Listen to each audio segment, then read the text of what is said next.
Thank you. Thank you. Thank you.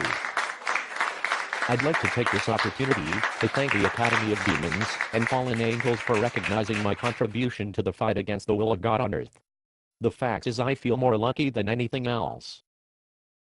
I almost feel like I should return this Demon of the Year award, since I got my inspiration completely by accident. But now that I have the award, there is no way I'm giving it back. Before I go, the Academy asked me to share with you the idea that made me so successful in keeping the Christians in my assigned church useless to God. We demons have known for centuries that the best way to keep Christians from being useful to God is to keep them away from the sword of the Spirit, which is the Word of God. We have tried every conceivable catastrophe to divert their attention away from the Bible. We tried floods, famines, earthquakes, plagues, wars, hailstorms, everything you could think of. But these catastrophes always had the opposite effect on Christians. As soon as they suffer, Christians turn to God. The first thing they do is pray. The second thing they do is open their Bibles. So, I racked my brain. How do we keep Christians from opening their Bibles? And do you know where I got my inspiration? I went to the museum. That's right. I went to the Museum of Demon History. I found out what worked in the past, before the Christian era, before Jesus messed things up for us with his flashy crucifixion and resurrection. And there they were, display case after display case of idols. Yes, I said idols. Now, I know what you're thinking. You're thinking that Christians can't be fooled by idols, like they were in the good old days. But I asked myself, why were all those idols so successful? The answer is simple. Idols were successful because they were imitations of the real thing. Let me repeat that. Idols were successful because they were imitations of the real thing.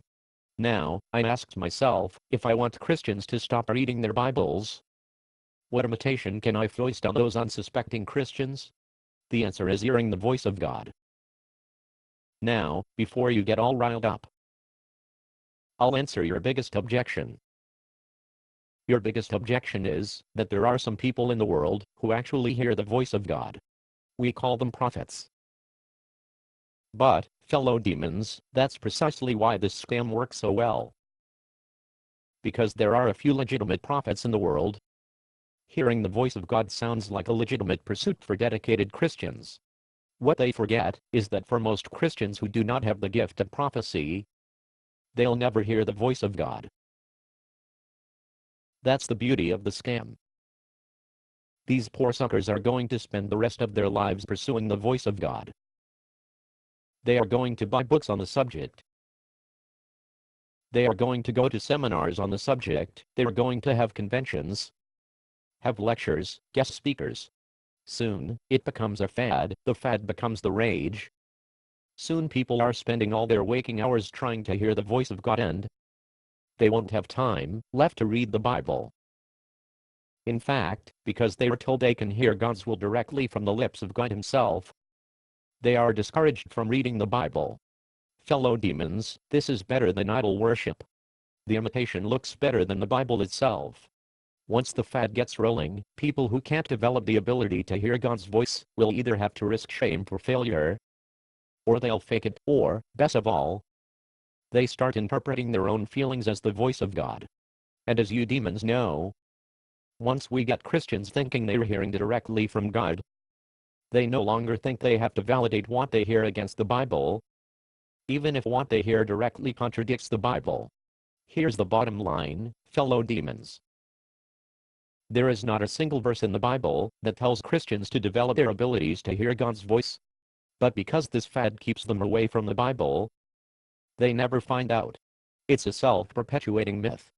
Fellow demons, this is the scam of the millennium.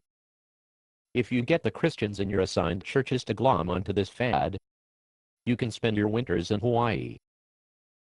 In fact, that's where I'm going now.